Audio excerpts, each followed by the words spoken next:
박태준이 이수진과 나란히 서서 웃고 있는 사진을 처음 봤을 때 저는 손에 들고 있던 사과를 그대로 바닥에 떨어뜨렸습니다.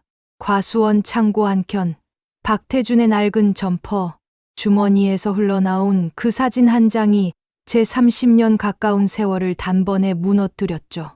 사진 속 두 사람은 어디선가 바닷가에 서 있었습니다. 박태준은 제가 한 번도 본 적 없는 표정으로 웃고 있었어요. 그 웃음이 낯설어서 저는 한참을 그 자리에 서서 숨을 고르지 못했습니다. 분노가 치밀기보다 먼저 허탈함이 왔다는 게 지금 생각해도 이상하지만 사람이 너무 오래 혹사당하면 감정조차 둔해지는 법이더군요. 제 이름은 나정순입니다.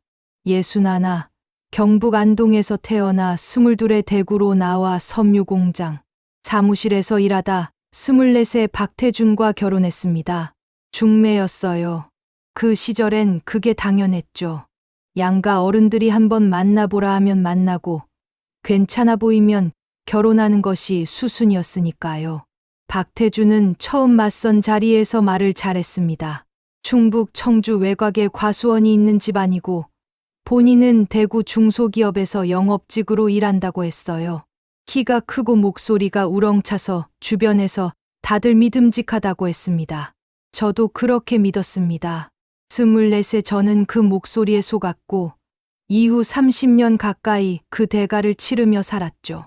결혼하고 나서 알았습니다. 과수원은 시아버지 박용두 어른이 뼈 빠지게 일궈놓은 것이고 박태준은 영업이라는 이름 아래 밖을 쏘다니는 사람이라는 것을.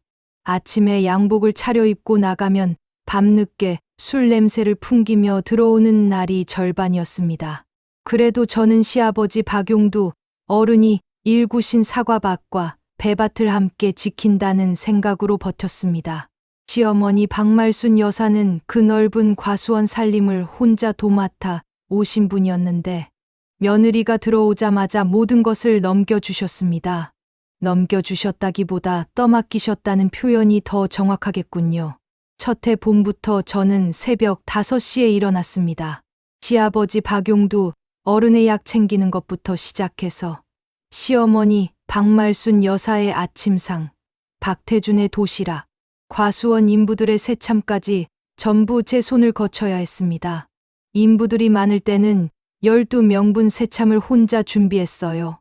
시누이 박미라는 결혼해서 대전에 살았는데 명절에만 잠깐 나타나 시어머니 박말순 여사 곁에서 예쁜 딸 노름만 하고 후를 돌아갔습니다. 살림 도울 생각은 눈곱만큼도 없었죠. 그래도 저는 군소리하지 않았습니다. 그게 며느리의 도리라 배웠고 저도 그렇게 믿었으니까요. 딸 나경아가 태어난 건 결혼 이듬해 봄이었습니다. 아들이 아니라는 이유로 시어머니 박말순 여사가 한동안 말씀이 없으셨죠. 박태준도 딱히 기뻐하는 내색을 하지 않았습니다. 저는 출산 후 이래도 채 지나지 않아 부엌에 서 있었습니다.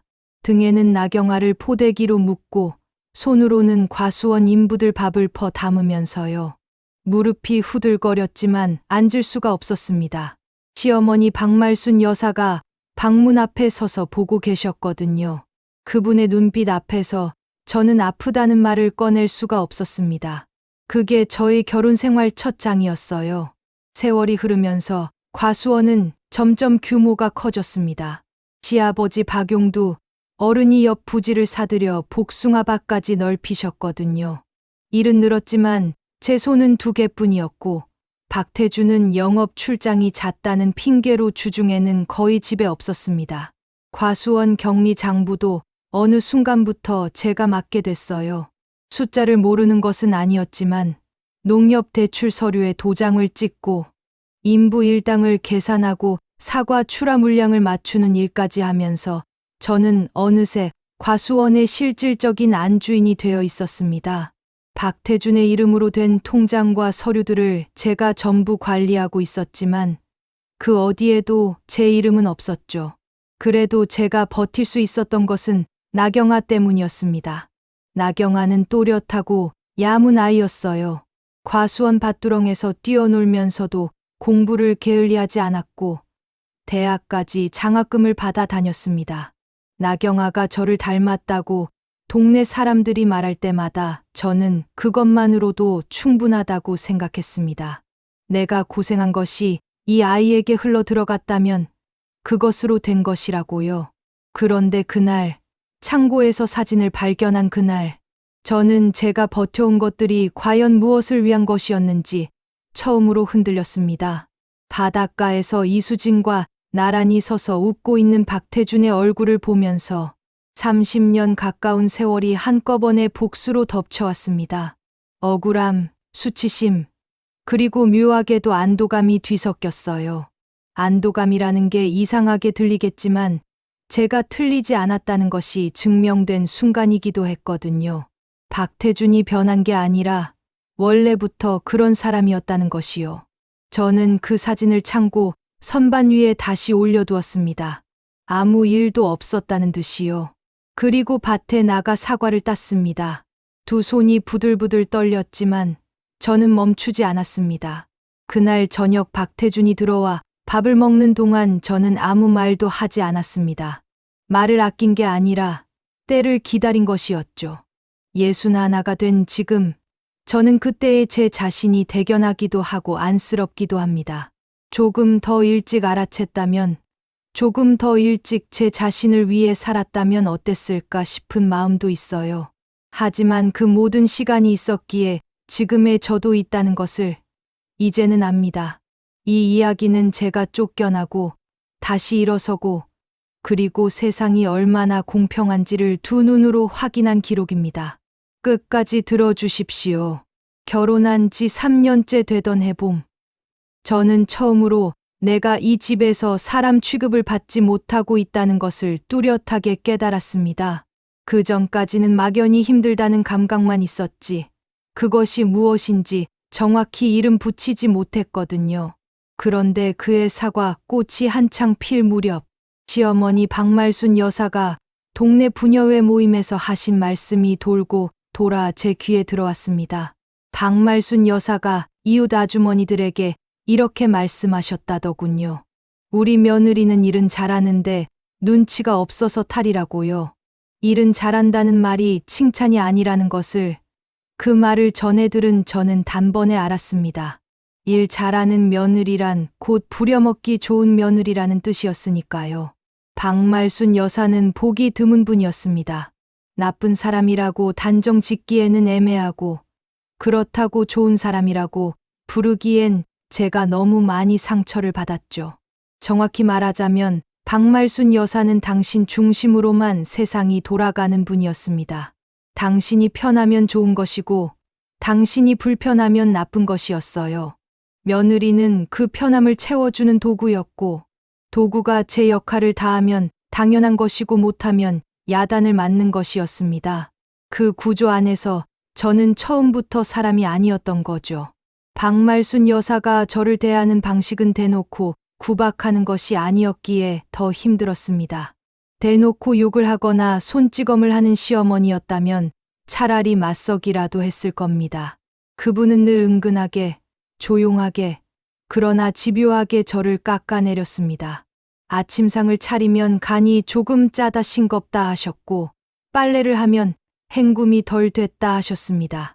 과수원 인부들 새참이 늦으면 온 동네 창피를 다 준다고 하셨고, 조금 일찍 내가면 오늘은 왜 이렇게 서두르냐고 하셨어요.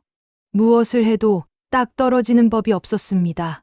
제가 어떻게 해도 박말순 여사의 기준에는 미치지 못했고, 그 기준이라는 것이 사실 처음부터 제가 넘을 수 없도록 설계된 것이라는 걸 한참 뒤에야 알았죠. 시아버지 박용두 어른은 그나마 나으셨습니다. 과수원 일에 있어서만큼은 저를 인정해 주셨거든요. 사과 젓과를 제때 해내거나 배봉지를 빠르게 씌우는 날이면 수고했다는 말씀을 짧게 건네셨습니다.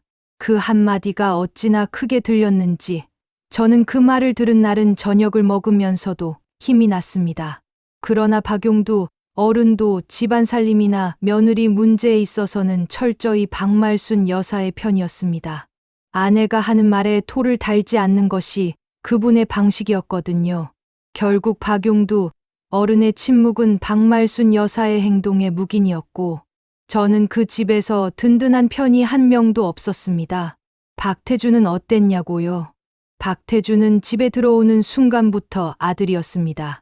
어머니 박말순 여사가 밥상을 차리면 제일 먼저 앉아 제일 좋은 것을 먹었고 과수원 일은 당신 아버지 일이라며 관여하지 않았습니다. 제가 장부를 들고 뭔가를 물으면 당신이 알아서 하라며 손을 내저었어요. 영업직이라 바깥일이 많다는 이유로 집안일에 손 하나 보태지 않았고 그것을 박말순 여사도 당연하게 여기셨습니다. 아들은 밖에서 고생하니 집에서 쉬어야 하고 며느리는 집에 있으니 살림을 해야 한다는 논리였죠. 그 논리 안에서 박태준의 게으름은 미덕이 되었고 제 부지런함은 의무가 되었습니다.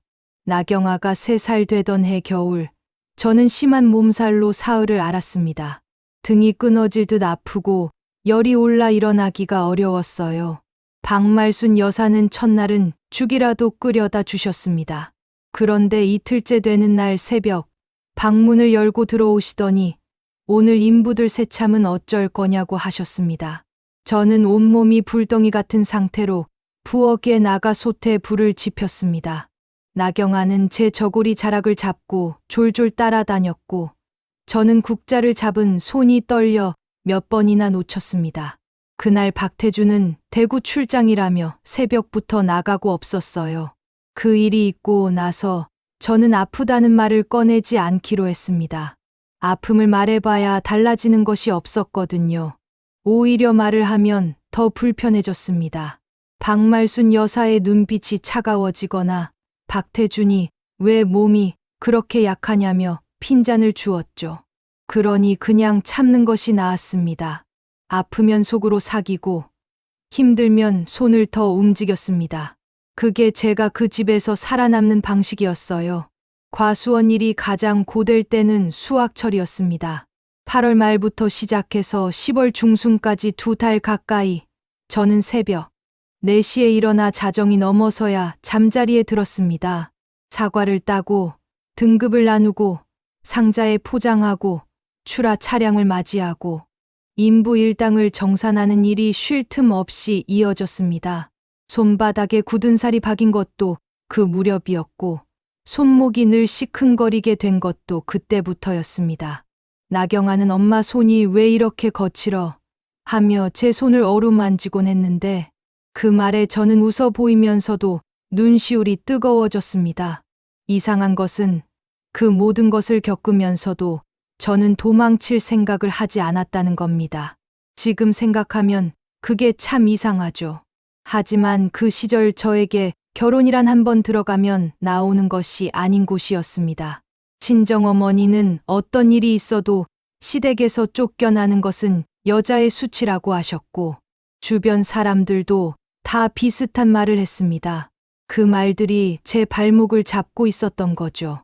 나정순이 시댁에서 버티지 못하고 나왔다는 말을 듣는 것이 죽도록 고생하는 것보다 더 두렵게 느껴졌습니다. 지금의 저라면 그런 생각이 얼마나 어리석은 것인지 단박에 알았겠지만 30을 간 넘긴 저는 그 두려움에서 빠져나올 힘이 없었습니다. 세월은 그렇게 흘렀습니다. 1년이 가고 5년이 가고 어느새 10년이 넘어 있었습니다. 과수원은 나날이 커졌고 시아버지 박용두 어른은 허리가 굽으셨고 박태준의 출장은 점점 잦아졌습니다. 나경아는 훌쩍 자라 중학생이 되었고 저는 40이 넘어 있었습니다. 거울을 볼 때마다 눈가에 주름이 늘어 있었습니다. 그 주름 하나하나가 다 이 집에서 보낸 날들의 흔적이었죠. 그리고 박태준의 출장이 잦아지기 시작한 것이 딱 그 무렵이었다는 것을 저는 한참 뒤에야 연결 지었습니다. 제가 너무 바빴던 거예요. 눈앞에 놓인 일들을 처리하느라 정작 제 남편이 어디서 무엇을 하고 있는지 들여다볼 여유가 없었습니다. 박태준은 그것을 알았을 겁니다. 바쁜 아내는 캐묻지 않는다는 것을요. 그 사이 박태준이 이수진이라는 이름의 여자를 만나고 있었습니다. 제가 새벽에 사과를 따는 동안, 제가 인부들 새참을 준비하는 동안 제가 장부를 들여다보는 동안 박태준은 다른 여자와 바닷가에서 사진을 찍고 있었던 거죠. 그 사실을 제가 알게 되는 데는 아직 몇 년이 더 걸렸습니다. 그리고 그 몇 년 동안 저는 여전히 이 집을 지켰습니다. 모르면서 지킨 것이기도 했고, 알면서도 모른 척하며 지킨 것이기도 했습니다. 어느 쪽이든 그 세월이 쌓여 결국 창고에서 그 사진을 발견하는 날로 이어진 것이었습니다. 박태준을 처음 만났던 낯선 자리가 떠오를 때면 저는 지금도 그 시절 제 자신이 안타깝습니다. 24세 나정수는 남자를 볼 줄 몰랐습니다. 아니, 볼 기회 자체가 없었죠. 안동 친정에서 공장 사무실로, 공장 사무실에서 하숙집으로 이어지는 반듯한 생활만 해왔으니 세상 물정이라는 것을 알 리가 없었습니다. 박태준은 그런 저에게 딱 맞는 포장을 하고 나타났던 겁니다. 말끔한 양복에 우렁찬 목소리, 집안이 과수원을 한다는 든든함, 그리고 처음 만나는 자리에서도 막힘없이 이야기를 이어가는 능숙함. 그것들이 저를 안심시켰어요. 제 친정어머니도 저 사람은 믿음직하게 생겼다며 흡족해 하셨습니다. 그렇게 저는 박태준이라는 사람의 겉면만 보고 결혼을 결심했습니다. 결혼 첫해 박태준이 영업 출장을 다녀오면 이런저런 선물을 사오곤 했습니다. 화장품이라든가 스카프라든가 크지는 않지만 신경 쓴 것들이었어요. 그때는 그것이 다정함인 줄 알았습니다. 나중에 알고 보니 그건 다정함이 아니라 무마였습니다. 뭔가 찔리는 게 있을 때 사람의 눈을 돌리기 위해 하는 행동이었던 거죠. 그 패턴을 제가 눈치챈 것은 결혼한 지 15년이 지나서였습니다. 선물이 갑자기 늘어나는 시기와 박태준의 귀가가 불규칙해지는 시기가 정확히 겹친다는 것을요. 사람이 너무 바쁘면 패턴을 읽지 못합니다. 저는 오랫동안 그냥 바빴습니다. 박태준의 가장 큰 문제는 게으름이 아니었습니다. 게으른 사람은 그냥 아무것도 안 하니까 차라리 예측이 가능합니다. 박태준의 문제는 자기가 잘났다고 굳게 믿는다는 것이었어요. 영업직이니 사람을 만나는 것이 일이라고 했는데 실제로 그 사람을 만나는 능력이 회사에서 어느 정도 인정받기는 했던 모양입니다. 그것이 박태준을 더 위험하게 만들었습니다. 조금 인정받으면 크게 우쭐해지는 사람이었거든요. 회사에서 영업 실적이 좋은 달이면 집에 들어와 자기 자랑을 늘어놓았습니다. 시어머니 박말순 여사는 그때마다 내 아들이 제일이라며 맞장구를 치셨고 박태준은 그 칭찬을 먹고 더 부풀어 올랐습니다. 그 부풀어 오른 자존감이 어디로 흘러갔는지 짐작이 가시죠. 이수진이라는 이름을 처음 들은 것은 제가 창고에서 사진을 발견하기 2년 전이었습니다. 박태준 회사 동료의 아내가 과수원에 사과를 사러 왔다가 무심코 흘린 말이었어요. 박태준 씨 회사에 새로 온 여직원이 일을 참 잘한다더라. 박태준 씨가 많이 챙겨준다고 하던데 하는 정도였습니다. 그때 저는 그 말을 흘려들었습니다. 박태준이 후배 직원을 챙기는 것이야 영업직 선배로서 당연한 일 아니겠냐고 생각했거든요. 지금 생각하면 그 순간 제 안에 무언가가 이미 알고 있었던 것 같기도 합니다. 그러나 저는 그 알을 밀어두었습니다. 알아버리면 무너질 것 같았기 때문이었죠. 박태준이 집에 있는 날이면 저는 오히려 더 긴장했습니다. 없을 때는 없는 대로 제가 알아서 모든 것을 처리하면 되는데 박태준이 집에 있으면 그 사람의 비위를 맞추는 일이 하나 더 추가되었기 때문입니다. 밥이 입에 안 맞는다 싶으면 상을 내미는 일이 있었고 제가 장부 이야기를 꺼내면 피곤하다며 자리를 피했습니다. 과수원 일에 관해 중요한 결정을 해야 할 때도 박태준은 늘 나중에 얘기하자며 미뤘습니다. 그러다 일이 틀어지면 왜 미리 이야기하지 않았냐고 저에게 화를 냈죠. 저는 분명히 여러 번 말했지만 박태준은 들은 적 없다고 했습니다. 그 사람 앞에서는 제 말이 공기가 되었습니다. 시누이 박미란도 빠뜨릴 수 없습니다. 대전에 살면서 명절에나 내려오는 분이었는데 올 때마다 집안 구석구석을 눈으로 훑으며 한마디씩 하셨습니다. 여기 먼지 좀 봐라. 저 창고는 왜 이렇게 정리가 안 돼 있어? 어머니 방이 왜 이렇게 춥냐 같은 말들이었죠. 과수원 1년치 살림을 혼자 꾸려온 며느리에게 명절 이틀 만에 와서 먼지 타령을 하는 것이었습니다. 박말순 여사는 그럴 때마다 그러게 말이야 하며 시누이 박미란 편을 드셨습니다. 박태주는 누나 말이 맞다는 눈빛으로 저를 봤습니다. 그 집에서 저는 늘 틀린 사람이었어요. 그러나 제가 박태준의 실체를 가장 선명하게 본 것은 의외의 순간이었습니다. 나경아가 고등학교 2학년이던 해 가을이었어요. 나경아가 대학 원서를 쓰면서 희망학과를 이야기했습니다. 식품영양학과를 가고 싶다고, 장학금 받을 자신이 있다고 했죠. 저는 나경아의 말이 반갑고 기특했습니다. 제 손맛을 물려받은 아이가 음식과 관련된 공부를 하겠다는 것이 어쩐지 자랑스럽게 느껴졌거든요. 그런데 박태주는 코웃음을 쳤습니다. 딸이 대학을 가봤자 어차피 시집 가면 끝이라며 그 학비로 과수원 장비를 사는 게 낫겠다고 했습니다. 나경아가 눈물을 글썽이며 자리를 피하는 것을 보면서 저는 그날 처음으로 박태준에게 목소리를 높였습니다. 당신 딸한테 그게 할 소리냐고.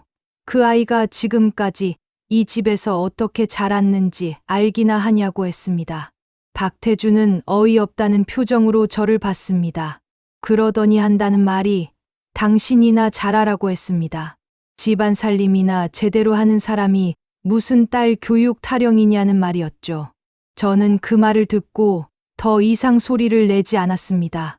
화가 사라져서가 아니라 이 사람과는 싸워도 의미가 없다는 것을 그 순간 알았기 때문입니다. 대신 박말순 여사 몰래 제가 과수원 격리를 하면서 조금씩 모아둔 돈을 나경아 이름으로 된 통장에 넣었습니다. 나경아는 그 돈으로 대학을 다녔고 4년 내내 장학금을 놓치지 않았습니다. 박태준이라는 남자는 그런 사람이었습니다. 능력이 없는 것은 아니었어요. 하지만 그 능력을 가족을 위해 쓰지 않았습니다. 자기를 위해, 자기 자존심을 위해, 그리고 결국은 이수진이라는 여자를 위해 썼습니다. 저는 그 사실을 너무 늦게 알았고, 알고 나서도 한동안은 어찌할 바를 몰랐습니다. 30년 가까이 한 사람만 바라보며 살아온 여자가 그 사람의 실체를 마주했을 때 어떤 기분인지 겪어보지 않으면 모릅니다. 달빛이 꺼지는 것 같으면서도 동시에 이상하리만큼 차분해지는 그 감각을요. 저는 그 차분함을 붙잡았습니다. 무너지는 대신 생각하기로 했습니다. 지금 내가 무엇을 알고 있고 무엇을 해야 하는지를요. 그것이 제가 박태준이라는 남자의 실체를 마주하고 나서 선택한 방식이었습니다. 무너지지 않는 것. 그것이 제가 할 수 있는 가장 강한 저항이었습니다. 창고에서 사진을 발견한 날로부터 저는 달라졌습니다. 겉으로는 아무것도 달라지지 않았습니다. 새벽에 일어나 밥을 짓고 과수원 일을 하고 시어머니 박말순 여사의 눈치를 살피고 장부를 정리하는 하루하루가 이전과 똑같이 흘러갔습니다. 그러나 제 안에서는 무언가가 조용히 자리를 옮기고 있었습니다. 마치 오래된 집의 대들보가 서서히 기울기 시작하는 것처럼 눈에는 보이지 않지만 분명히 일어나고 있는 변화였습니다. 저는 그 변화를 막지 않았습니다. 오히려 가만히 지켜보았습니다. 이 기울어짐이 어디로 향하는지를요. 사진을 발견하고 나서 제가 가장 먼저 한 일은 박태준의 점퍼 주머니를 다시 뒤진 것이 아니었습니다. 핸드폰을 몰래 확인한 것도 아니었어요. 저는 과수원 장부를 처음부터 다시 들여다봤습니다. 지난 2년치 수입과 지출을 꼼꼼히 짚어봤습니다. 그런데 이상한 것이 있었어요. 박태준이 출장 경비로 쓴다며 가져간 돈의 액수가 제가 기억하는 것보다 훨씬 많았습니다. 저는 박태준이 달라고 하면 의심 없이 내줬거든요. 영업직이라 접대비가 많이 든다는 말을 믿었으니까요. 그런데 장부를 다시 보니 그 돈의 출처와 쓰임이 영 석연치 않았습니다. 출장이라고 했던 날짜와 실제 회사 일정이 맞지 않는 경우도 있었고, 액수가 갑자기 2배로 뛴 시기가 이수진이라는 이름을 처음 들었던 무렵과 정확히 일치했습니다. 저는 그것을 확인하고도 박태준에게 아무 말도 하지 않았습니다. 따질 때가 아니었습니다. 따지면 박태준은 발뺌을 할 것이고, 시어머니 박말순 여사는 제가 의처증이 있는 여자라며 오히려 저를 몰아세울 것이 뻔했습니다. 저는 증거를 더 모으기로 했습니다. 그것도 티가 나지 않게 조용히요. 그 무렵 나경아가 대학을 졸업하고 대구 식품회사에 취직해 있었습니다. 명절과 어버이날에만 내려오던 나경아가 어느 날 불쑥 과수원에 왔습니다. 미리 연락도 없이요. 부엌에서 제가 장아찌를 담그고 있는데 마당에 나경아의 차가 들어서는 것을 보고 저는 깜짝 놀랐습니다. 나경아는 차에서 내리자마자 제 얼굴을 찬찬히 들여다보더니 엄마 많이 야위었다고 했습니다. 저는 괜찮다고 했지만 나경아의 눈빛이 예사롭지 않았어요. 나경아는 무언가 알고 있었습니다.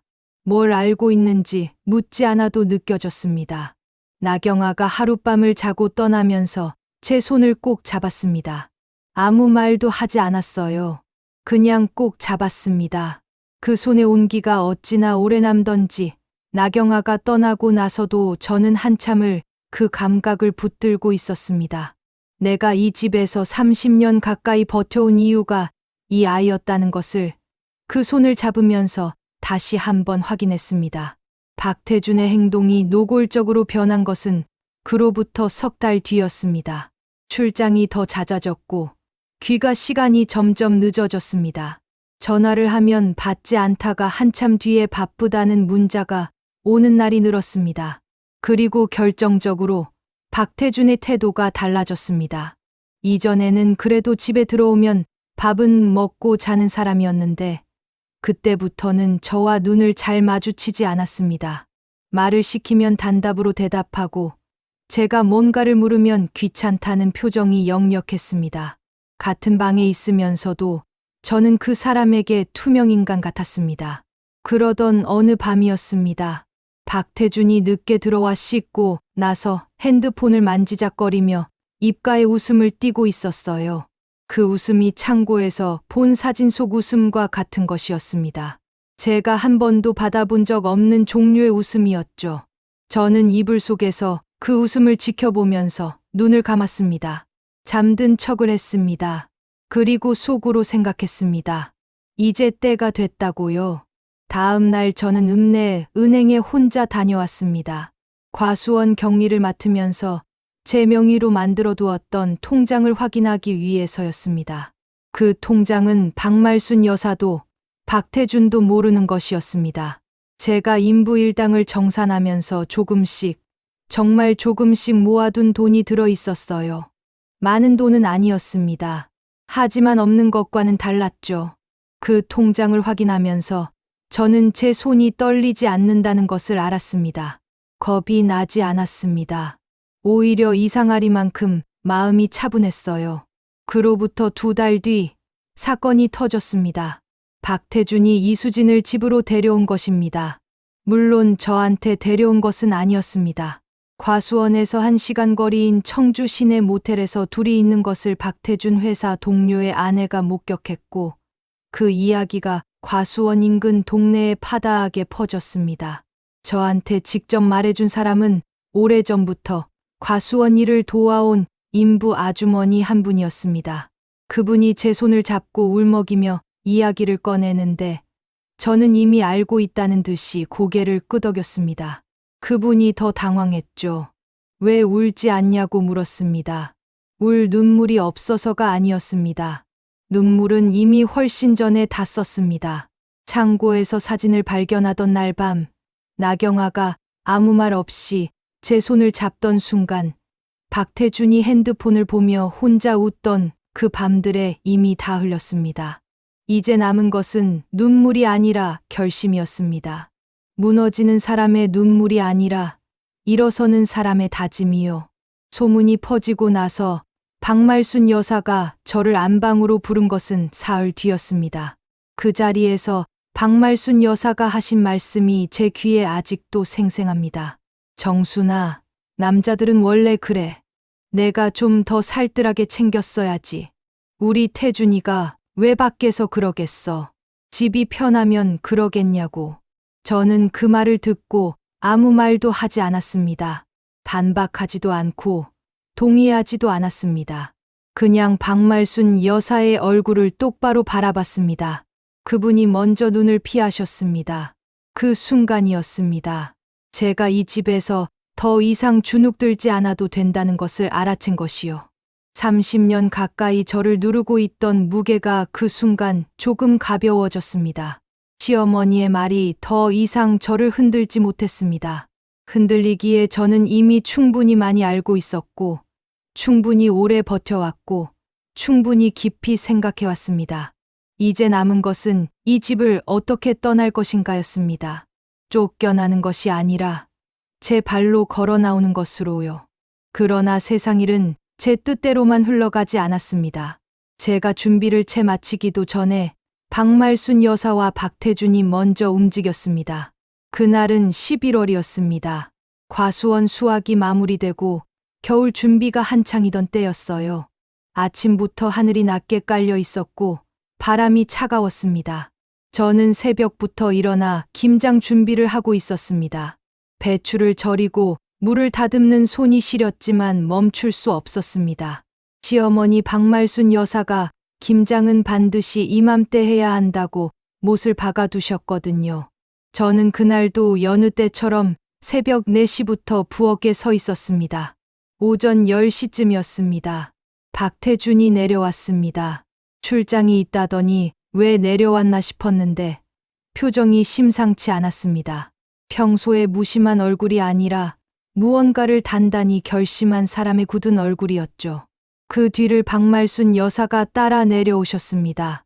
두 분이 나란히 부엌 앞에 서는 것을 보는 순간 저는 손을 멈췄습니다. 물을 다듬던 칼을 내려놓고 두 분을 바라봤습니다. 올 것이 왔다는 것을 알았습니다. 박태준이 먼저 입을 열었습니다. 할 말이 있다고 했습니다. 목소리가 평소보다 낮고 무거웠어요. 저는 앉으라는 말도 듣지 못한 채 부엌 바닥에 그대로 서서 박태준의 말을 들었습니다. 박태준이 한 말의 요지는 간단했습니다. 우리 이제 그만하자는 것이었어요. 이혼을 하자고 했습니다. 이유는 성격 차이라고 했습니다. 30년 가까이 같이 살면서 이제 와서 성격 차이라는 말이 나오는 것이 어이가 없었지만 저는 그 자리에서 웃지도 울지도 않았습니다. 그냥 박태준의 눈을 바라봤습니다. 박태준이 먼저 시선을 돌렸습니다. 박말순 여사가 그때 하신 말씀이 아직도 귀에 선명합니다. 정순아, 너도 알다시피 태준이가 요즘 많이 힘들어. 그러니까 서로 좋게 정리하는 게 낫지 않겠냐고 하셨습니다. 서로 좋게라는 말이 참 가관이었습니다. 서로 좋게라는 것이 어떤 것인지 저는 그 자리에서 물었습니다. 그랬더니 박말순 여사가 조용히 봉투 하나를 내미셨습니다. 봉투 안에는 현금이 들어 있었어요. 제가 세어보니 500만 원이었습니다. 30년 가까운 세월의 값이 500만 원이었습니다. 저는 그 봉투를 바라보며 한동안 아무 말도 하지 못했습니다. 500만 원이 적다거나 많다거나 하는 감각이 아니었어요. 그냥 이 집에서 제 존재가 500만 원짜리였다는 사실이 가슴 한가운데를 둔기로 맞은 것처럼 먹먹하게 파고들었습니다. 새벽 4시부터 일어나 밥을 짓고 사과를 따고 배추를 절이고 장부를 정리하고 인부들 새참을 챙기고 시아버지 약을 다리고 시어머니 빨래를 하고 나경아를 키워온 그 모든 날들이 500만 원이었습니다. 저는 봉투를 들어 박말순 여사에게 돌려드렸습니다. 받지 않겠다고 했습니다. 박말순 여사의 얼굴이 굳었습니다. 박태준이 그럼 어쩌자는 거냐고 언성을 높였습니다. 저는 차분하게 말했습니다. 법대로 하겠다고요. 위자료와 재산 분할은 법원에서 정하는 것이라고 했습니다. 그 말을 하는 제 목소리가 떨리지 않았습니다. 스스로도 놀랐습니다. 이렇게 차분하게 말할 수 있는 사람이 나였구나 싶었죠.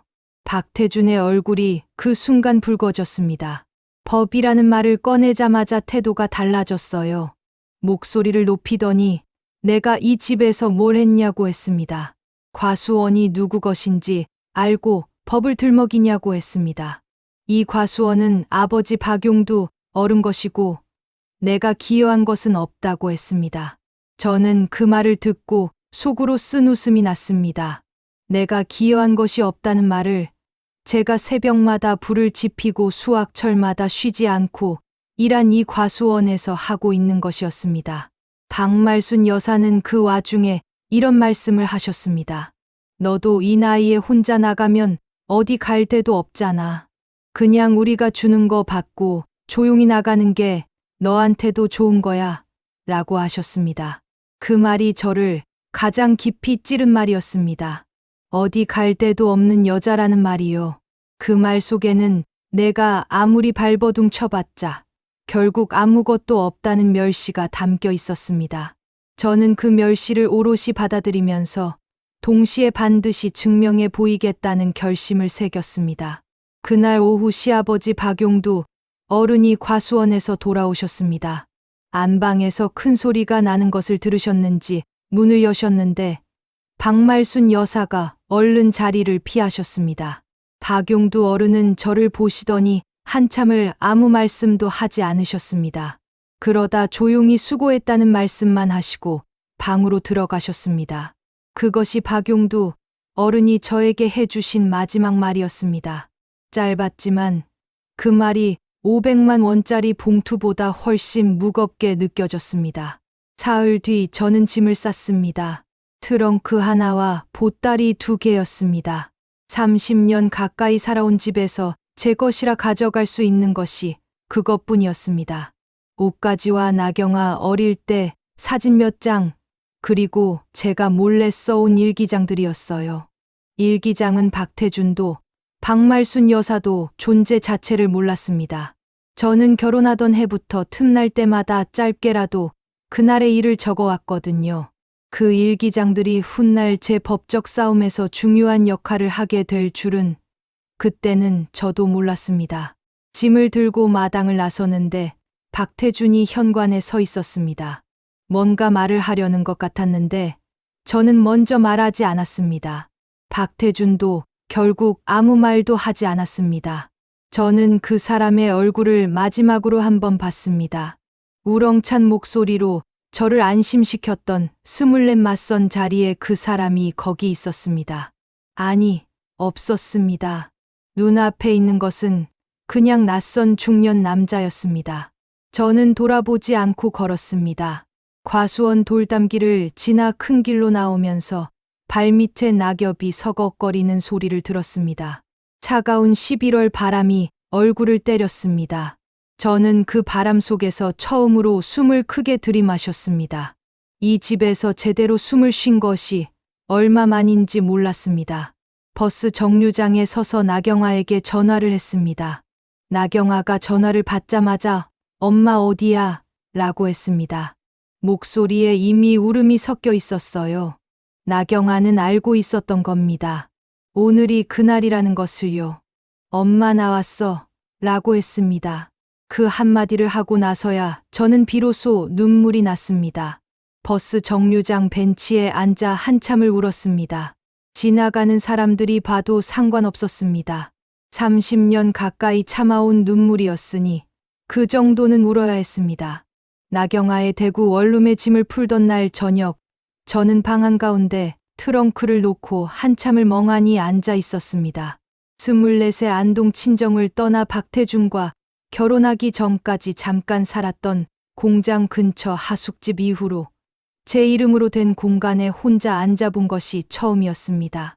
30년 가까이 시댁 식구들과 숨을 나눠 쓰듯 살아온 제가 이제 이 작은 방 안에서 혼자 숨을 쉬고 있었습니다.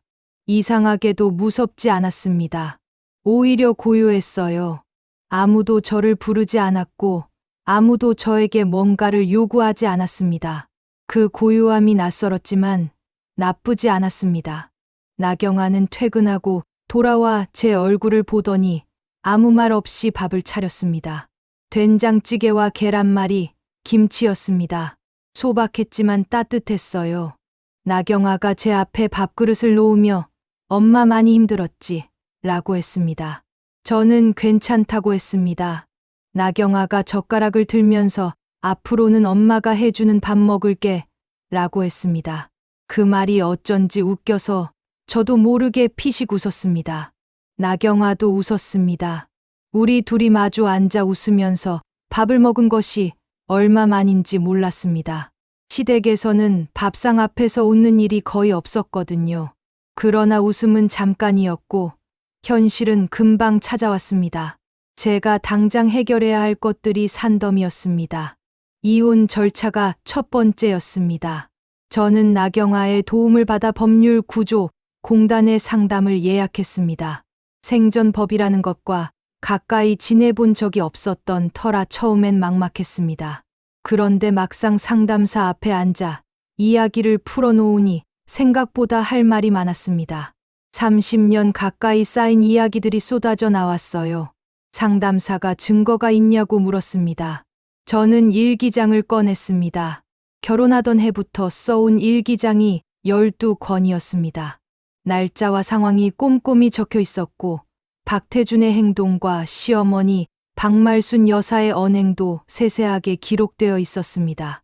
처음부터 증거로 쓰려고 쓴 것이 아니었습니다. 그냥 너무 힘들어서 어딘가에 털어놓지 않으면 버틸 수 없어서 쓴 것이었어요. 그런데 그 일기장이 법적으로 유효한 기록이 될 수 있다는 말을 들었을 때 저는 그 많은 밤들이 헛되지 않았다는 생각이 들었습니다. 혼자 부엌 불빛 아래 앉아 꾹꾹 눌러 쓴 글씨들이 30년이 지나 저를 지키는 무기가 된 것이었습니다. 또 한 가지, 제가 과수원 격리를 맡으면서 관리해온 장부 사본도 있었습니다. 매년 출하 물량과 수입 내역, 인부 일당 지급 기록까지 제 손으로 정리한 것들이었죠. 박태준이 과수원 경영에 아무 기여도 하지 않았다는 것, 그리고 저의 노동이 과수원 운영의 실질적인 축이었다는 것이 숫자로 드러났습니다. 상담사가 그 장부들을 들여다보더니 이 정도면 재산 분할 청구를 충분히 할 수 있다고 했습니다. 저는 그 말을 듣고 가슴이 뜨거워졌습니다. 제 노동이 숫자로 인정받는다는 것이 그토록 낯설고 또 감격스러웠습니다. 법적인 절차가 시작되면서 박태준 쪽에서도 움직임이 있었습니다. 처음엔 조용하더니 제가 재산 분할을 요구한다는 것을 알고 나서부터 태도가 돌변했습니다. 박태준이 직접 나경아에게 전화를 해서 엄마 좀 말려라. 괜히 법 들고 나와서 집안 망신시키지 말라고 했다더군요. 나경아가 그 전화를 받고 제게 전달하면서 두 눈에 불을 켰습니다. 어떻게 그런 말을 할 수 있냐고 자기가 직접 아버지한테 따지겠다고 했습니다. 저는 나경아를 말렸습니다. 흥분하면 진다는 것을 저는 알고 있었거든요. 시어머니 박말순 여사도 가만히 있지 않으셨습니다. 제 친정 쪽으로 연락을 넣으셨어요. 안동 친정 오빠에게 전화를 하셔서 나정순이 집안을 흔들고 있으니 잘 타이르라고 하셨답니다. 친정 오빠가 저에게 전화를 했을 때 저는 오빠에게도 차분하게 설명했습니다. 내가 왜 이렇게 됐는지, 30년 동안 무슨 일이 있었는지를요. 오빠는 한동안 말이 없다가 미안하다고 했습니다. 진작 들여다봤어야 했는데 몰랐다고 했습니다. 저는 오빠가 미안해할 것 없다고 했습니다. 그 시절엔 다들 그랬으니까요. 이혼 절차가 진행되는 동안 저는 나경아 원룸에서 지내면서 일자리를 찾았습니다. 쉰이 훌쩍 넘은 나이에 새로 일자리를 구한다는 것이 만만치 않다는 것은 알고 있었습니다. 이력서를 쓰려고 앉았다가 직장 경력란에 쓸 것이 없다는 것을 깨닫고 한동안 멍했습니다. 30년을 일했는데 이력서에 쓸 직장이 없었습니다. 과수원 격리, 농산물 출하 관리, 인부 관리 같은 것들을 어디에 어떻게 써야 할지 몰랐습니다. 나경아가 옆에서 엄마 그게 다 경력이야 라고 했지만 세상이 그것을 경력으로 봐줄지는 자신이 없었습니다. 그러던 어느 날 나경아가 퇴근하면서 식품회사 샘플을 한 보따리 들고 왔습니다. 회사에서 신제품 개발 중인 장류 제품들이라며 한번 먹어보라고 했습니다. 저는 뚜껑을 열어 냄새를 맡고 조금 맛을 봤습니다. 그리고 이렇게 말했습니다. 이거 매주 띄우는 시간이 부족했네. 간장을 너무 일찍 든 것 같고 고추장은 찹쌀 비율이 조금 낮다고요. 나경아가 눈을 크게 뜨고 저를 봤습니다. 엄마 어떻게 알았어? 라고 했습니다. 저는 수십 년을 담가온 것들이라 냄새만 맡아도 안다고 했습니다. 그게 시작이었습니다. 나경아가 그 말을 듣고 무언가를 오래 생각하는 눈빛을 했습니다. 그날 밤 나경아가 제 앞에 앉아 이런 말을 했습니다. 엄마 손맛으로 뭔가 해볼 수 있지 않을까? 라고요. 저는 처음엔 웃어 넘겼습니다. 이 나이에 무슨 사업이냐고 했습니다. 그런데 나경아가 진지한 얼굴로 엄마 실력 내가 제일 잘 알아. 라고 했습니다. 엄마가 담근 간장과 된장이 동네에서 어떤 취급을 받았는지, 과수원 인부들이 엄마 새참을 어떻게 기다렸는지 자기는 다 기억한다고 했습니다. 저는 그 말을 듣고 오래된 기억 하나를 꺼냈습니다. 안동 친정에서 어머니가 장을 담그시던 모습이었습니다. 어릴 때 저는 어머니 곁에서 메주를 만지고 항아리 뚜껑을 닦으며 자랐습니다. 결혼하고 나서 시댁에서도 장을 담갔는데 박말순 여사는 시큰둥하셨지만 과수원 인부들과 동네 사람들이 한 번씩 얻어가려 할 만큼 맛이 좋다는 말을 들었습니다. 제가 가진 것이 있다면 그것이었습니다. 자격증도, 학위도, 화려한 이력도 없었지만 수십 년을 갈고 닦은 손맛 하나는 있었습니다. 그날 밤 저는 오랫동안 잠들지 못했습니다. 이 나이에 다시 시작한다는 것이 무모한 것인지 아니면 늦었지만 맞는 것인지를 두고 머릿속이 복잡했습니다. 그러다 불현듯 생각이 하나 들었습니다. 어차피 맨손이라면 맨손으로 할 수 있는 것을 하면 된다고요. 잃을 것이 없는 사람이 가장 자유롭다는 말을 어디서 들은 적이 있었는데 그 말이 그때처럼 실감나게 다가온 적이 없었습니다. 저는 가진 것이 없었습니다. 그러나 잃을 것도 없었습니다. 그것이 오히려 저를 앞으로 나아가게 하는 힘이 됐습니다. 박태준과의 이혼 소송은 석 달째로 접어들고 있었고 나경아와 저는 저녁마다 식탁에 앉아 조금씩 꿈을 이야기하기 시작했습니다. 작은 꿈이었습니다. 아직 이름도 없고 형태도 없는 꿈이었습니다. 하지만 그 꿈이 있다는 것만으로 저는 아침에 눈을 뜰 이유가 생겼습니다. 30년 만에 처음으로 제 이유가 생긴 것이었습니다. 이혼 소송이 본격적으로 시작되면서 저는 생전 처음으로 법원이라는 곳에 발을 들였습니다. 청주지방법원 가정법원 건물 앞에 서던 날 아침, 저는 나경아가 사준 짙은 남색 코트를 입고 있었습니다. 나경아가 전날 밤 엄마 당당하게 입고 가야 한다며 백화점 세일 코너에서 골라온 것이었어요. 저는 그 코트를 입고 법원 건물을 올려다봤습니다. 높고 차가운 건물이었습니다. 그러나 저는 발걸음을 멈추지 않았습니다. 이 건물 안으로 들어가는 것이 무섭지 않았냐고요. 솔직히 말하면 무서웠습니다. 하지만 30년 동안 박말순 여사의 눈빛 앞에서 매일 아침을 버텨온 제가 판사 앞에서 무너질 수는 없었습니다. 법률구조공단에서 선임해준 변호사는 40대 중반의 여자 변호사였습니다. 이름은 한소영이었는데 처음 만났을 때 딱딱한 인상이라 걱정했는데 오히려 제 이야기를 가장 잘 들어준 사람이었습니다. 한소영 변호사는 제가 가져온 일기장 12권을 하나씩 넘겨보더니 이것이 핵심 증거가 될 것이라고 했습니다. 날짜별로 기록된 박태준의 부재, 이수진이라는 이름이 처음 등장한 시기, 과수원 격리를 저 혼자 도맡은 정황, 시어머니 박말순 여사의 언행까지 모두 들어 있었으니까요. 한소영 변호사가 이렇게 꼼꼼히 기록한 분은 처음 봤다고 했습니다. 저는 그냥 버티려고 쓴 것이라고 했습니다. 한소영 변호사가 잠깐 눈시울을 붉히는 것을 저는 못 본 척했습니다. 박태준 쪽에서는 변호사를 따로 선임했습니다. 청주에서 꽤 이름이 있다는 중년 남자 변호사였는데 첫 조정 기일에 나타나서 하는 말이 가관이었습니다. 박태준 측 변호사가 제시한 논리는 이랬습니다. 과수원은 시아버지 박용두 어른 명의이므로 부부 공동재산이 아니라는 것. 그리고 나정수는 전업주부로서 경제적 기여가 없었다는 것이었습니다. 전업주부로서 경제적 기여가 없었다는 말을 들으면서 저는 손이 떨렸습니다. 분노 때문이었는지, 억울함 때문이었는지, 아니면 그 말이 너무 어이없어서였는지 지금도 정확히 모릅니다. 아마 셋 다였겠죠. 한소영 변호사가 그 자리에서 침착하게 반박했습니다. 과수원이 시아버지 명의이더라도 혼인 기간 동안 나정순의 노동이 과수원 가치를 유지하고 증대시키는데 실질적으로 기여했다는 것. 그리고 그것은 법적으로 재산 형성에 대한 기여로 인정될 수 있다는 것이었습니다. 장부 사본과 인부들의 진술서가 증거로 제출됐습니다. 과수원에서 오래 일한 인부 아주머니 두 분이 기꺼이 진술서를 써주셨습니다.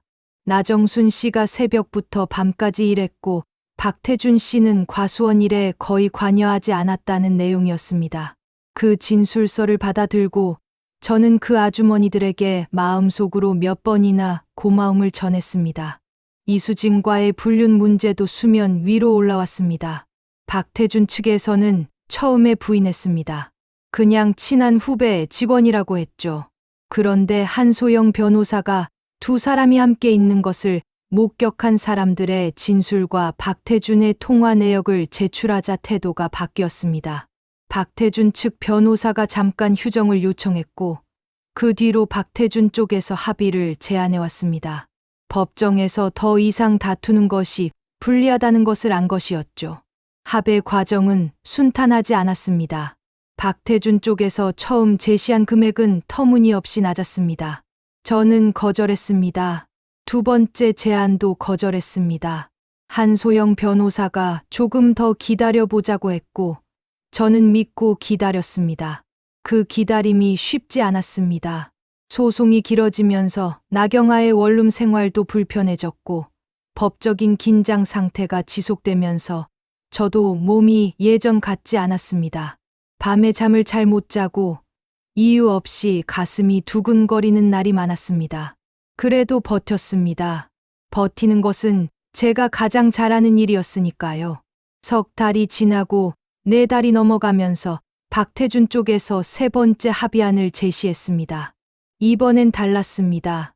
위자료와 함께 과수원 수익 중 일부에 대한 재산 분할이 포함된 금액이었습니다. 한소영 변호사가 검토하더니 이 정도면 받아들일 만하다고 했습니다. 저는 그 서류를 한참 들여다봤습니다. 숫자 자체보다 그 숫자가 의미하는 것이 중요했습니다. 30년 가까이 제가 이 집을 위해 일했다는 것이 법적으로 인정됐다는 것이요. 500만 원짜리 봉투를 내밀던 박말순 여사의 얼굴이 떠올랐습니다. 그 봉투를 돌려드리기를 잘했다는 생각이 들었습니다. 합의서에 도장을 찍던 날 법원 복도에서 잠깐 박태준과 마주쳤습니다. 아무도 없는 복도 끝에서 박태준이 저를 봤습니다. 저도 박태준을 봤습니다. 박태준의 얼굴이 많이 수척해 보였습니다. 저는 아무 말도 하지 않았습니다. 박태준도 아무 말도 하지 않았습니다. 저는 그냥 걸어서 출구 쪽으로 나왔습니다. 뒤를 돌아보지 않았습니다. 그 복도를 걸어 나오는 제 발걸음이 들어올 때보다 훨씬 가벼웠습니다. 법원 건물을 나오니 나경아가 계단 앞에 서 있었습니다. 제 얼굴을 보더니 어떻게 됐어? 라고 물었습니다. 저는 됐어. 라고 했습니다. 나경아가 소리를 지르며 저를 안았습니다. 법원 앞에서 딸과 껴안고 서 있는 50 넘은 여자를 지나가던 사람들이 힐끗 봤지만 상관없었습니다. 저는 나경아의 등을 꼭 안으면서 눈을 감았습니다. 이것으로 끝났다는 것이 실감 나지 않아서 한동안 눈을 뜰 수가 없었습니다. 집으로 돌아오는 버스 안에서 저는 창밖을 내다봤습니다. 대구 거리가 차창 너머로 흘러갔습니다. 사람들이 걷고 가게들이 불을 켜고 아이들이 뛰어다녔습니다. 세상은 아무렇지 않게 돌아가고 있었습니다. 저희 30년이 법원 서류 몇 장으로 마무리되는 동안에도 세상은 그냥 돌아갔습니다. 그것이 슬프기도 했지만 동시에 이상하게 위로가 됐습니다. 세상이 멈추지 않는다는 것은 나도 멈추지 않아도 된다는 뜻이었으니까요. 그날 밤 저는 나경아가 끓여준 미역국을 먹었습니다. 나경아가 엄마 오늘 다시 태어난 날이야 라며 미역국을 끓였습니다. 저는 그 미역국을 천천히 먹으면서 생각했습니다. 다시 태어났다면 이번엔 나정순으로 제대로 살아야겠다고요. 누군가의 며느리도 누군가의 아내도 아닌 그냥 나정순으로요. 50이 넘어 다시 태어나는 것이 늦었냐고요. 저는 그렇게 생각하지 않았습니다. 사람이 제대로 살기로 마음먹는데 늦은 나이란 없다는 것을 저는 그날 처음으로 진심으로 믿었습니다. 이혼 합의금이 통장에 들어온 날 저는 그 돈을 한참 들여다봤습니다. 나경아 원룸 책상에 앉아 통장 잔액을 확인하는데 손끝이 떨렸습니다. 많은 돈이라고 할 수는 없었습니다. 하지만 제 생애 처음으로 온전히 제 이름으로 된 돈이었습니다. 박태준의 통장에 들어갔다 나오는 돈도 아니고 박말순 여사의 허락을 받아야 쓸 수 있는 돈도 아니었습니다. 그냥 나정순의 돈이었습니다. 저는 그 통장을 덮으면서 이것으로 무엇을 할지를 오래 생각했습니다. 허투루 쓰고 싶지 않았습니다. 30년의 값이었으니까요. 나경아와 본격적으로 이야기를 나눈 것은 그로부터 일주일 뒤였습니다. 나경아가 퇴근하고 들어와 식탁에 노트북을 펼쳐놓더니 엄마 나 조사한 것 좀 봐 라고 했습니다. 화면에는 전통 장류, 시장 현황 자료와 온라인 식품 판매 현황이 띄워져 있었어요. 나경아가 식품회사에 다니면서 나름대로 시장을 분석해온 것이었습니다. 나경아가 설명하는 것을 들으면서 저는 이 아이가 언제 이렇게 컸나 싶었습니다. 과수원 밭두렁에서 뛰놀던 아이가 시장 분석 자료를 들고 저 앞에 앉아 있었습니다. 나경아의 이야기는 이랬습니다. 요즘 시중에 파는 된장과 간장은 공장에서 대량 생산한 것이 대부분인데 전통 방식으로 만든 장류를 찾는 수요가 꾸준히 늘고 있다는 것이었어요. 특히 50대 이상 소비자들이 어릴 때 먹던 맛을 그리워하며 프리미엄 전통 장류에 지갑을 연다는 내용이었습니다. 나경아가 엄마 손맛이면 충분히 경쟁력이 있다고 했습니다. 저는 그 말을 가볍게 듣지 않았습니다. 나경아는 식품회사에 다니는 사람이었고 맛에 대해 아는 아이였으니까요. 그러나 선뜻 시작하기가 쉽지 않았습니다. 저는 그때까지도 제 손맛을 사업의 자원으로 본 적이 없었습니다. 가족을 먹이기 위해, 시댁 인부들을 먹이기 위해 해온 것들이었거든요. 그것의 값을 매긴다는 것이 처음엔 어색했습니다. 그리고 솔직히 두렵기도 했어요.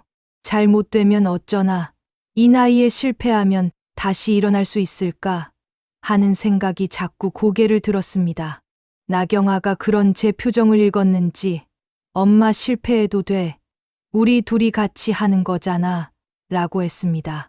그 말이 저를 움직였습니다. 혼자가 아니라는 것. 그것이 가장 큰 용기였습니다. 첫 번째 결정은 안동 친정에 내려가는 것이었습니다. 제 장 담그는 솜씨에 뿌리는 안동 친정어머니에게서 왔습니다. 친정어머니는 이미 돌아가셨지만 친정집 마당에는 어머니가 쓰시던 항아리들이 아직 남아 있었습니다. 친정 오빠가 그 항아리들을 잘 보관하고 있었어요. 저는 오빠에게 전화를 했습니다. 항아리 몇 개만 가져가도 되냐고요. 오빠가 다 가져가라고 했습니다. 오빠 목소리가 조금 울먹였습니다. 저는 그러지 말라고 했습니다. 우리 둘 다 울면 안 된다고요. 안동에 내려간 날은 늦가을이었습니다. 친정집 마당에 들어서니 어릴 때 기억이 한꺼번에 밀려왔습니다. 어머니가 항아리 뚜껑을 여시던 모습, 메주를 볏짚으로 묶어 처마에 매달던 모습, 가을 햇살 아래 장독대가 반짝이던 모습들이요. 저는 마당 한가운데 서서 한참을 그냥 있었습니다. 오빠가 옆에 서서 아무 말도 하지 않았습니다. 그냥 같이 있어줬습니다. 그것으로 충분했습니다. 항아리 6개를 트럭에 실어 대구로 가져왔습니다. 나경아가 미리 알아봐둔 대구 외곽의 작은 창고, 공간을 임대했습니다. 보증금이 많지 않았고 월세도 저렴했습니다. 좁았지만 항아리를 놓기엔 충분했어요. 저는 그 창고에 항아리를 들여놓으면서 손으로 항아리 표면을 쓸었습니다. 차갑고 거친 표면이었지만 그 감촉이 어쩐지 반가웠습니다. 오래된 친구를 다시 만나는 느낌이었습니다. 메주를 띄우는 것부터 시작했습니다. 콩을 고르고 삶고 빻아서 메주를 만드는 과정은 손이 많이 가는 일이었습니다. 나경아가 주말마다 와서 거들었습니다. 처음엔 서툴렀지만 점점 손에 익어갔어요. 저는 나경아에게 어머니에게 배운 방식을 그대로 가르쳤습니다. 콩의 양, 물의 온도, 메주를 볏짚으로 묶는 방법, 발효실의 온도와 습도 조건까지요. 나경아가 꼼꼼히 노트에 받아 적었습니다. 그 노트가 나중에 레시피 표준화의 기초가 될 줄은 그때 몰랐습니다. 메주가 적당히 뜨기 시작하면서 저는 간장을 담갔습니다. 소금물 농도를 맞추는 것이 관건이었습니다. 너무 짜면 맛이 거칠어지고 너무 싱거우면 발효가 제대로 되지 않습니다. 저는 손가락으로 소금물을 찍어 맛보면서 농도를 조절했습니다. 50년 가까이 이 일을 해온 손이었습니다. 계량컵이나 저울보다 이 손이 더 정확하다는 것을 저는 알고 있었습니다. 항아리 뚜껑을 닫고 자리를 잡아주면서 저는 속으로 잘 익어다오 라고 했습니다. 항아리에게 말을 거는 것이 우습게 보일 수도 있겠지만 장을 담그는 사람은 다 그렇게 합니다. 발효는 정성이 들어가야 하는 일이거든요. 그 무렵 나경아가 브랜드 이름을 제안했습니다. 안동댁 정순이네 라고요. 저는 처음에 손사래를 쳤습니다. 너무 촌스럽지 않냐고 했습니다. 나경아가 그게 장점이라고 했습니다. 요즘 소비자들은 오히려 투박하고 진정성 있는 이름에 끌린다고 했어요. 안동이라는 지역명이 전통의 이미지를 주고 정순이네라는 이름이 손으로 직접 담근 정직한 음식이라는 느낌을 준다고 했습니다. 나경아가 설명하는 것을 들으면서 저는 고개를 끄덕였습니다. 그렇게 안동댁 정순이네가 탄생했습니다. 제 이름이 간판에 올라가는 날이 올 줄은 꿈에도 몰랐습니다. 창고에서 혼자 항아리를 들여다보던 어느 밤이었습니다. 박말순 여사가 500만 원짜리 봉투를 내밀며 어디 갈 데도 없다고 하셨던 말씀이 떠올랐습니다. 그 말이 그때는 칼처럼 아팠는데 그 밤엔 오히려 웃음이 나왔습니다. 어디 갈 데도 없다고 했는데 저는 지금 여기 있었습니다. 항아리 6개와 함께 제 이름을 내건 공간 안에 서 있었습니다. 작고 보잘것없는 창고였지만 이것이 제 것이었습니다. 그것만으로도 충분히 대단한 일이었습니다. 봄이 오면 간장을 뜨고 된장을 가르게 될 것이었습니다. 그때까지 기다리는 시간이 길었지만 저는 조급하지 않았습니다. 발효는 서두른다고 되는 것이 아닙니다.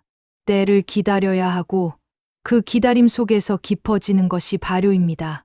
저도 그랬습니다. 30년을 기다렸습니다. 이제 조금 더 기다리는 것쯤은 아무것도 아니었습니다. 항아리 안에서 장이 익어가는 동안 나정순도 다시 익어가고 있었습니다.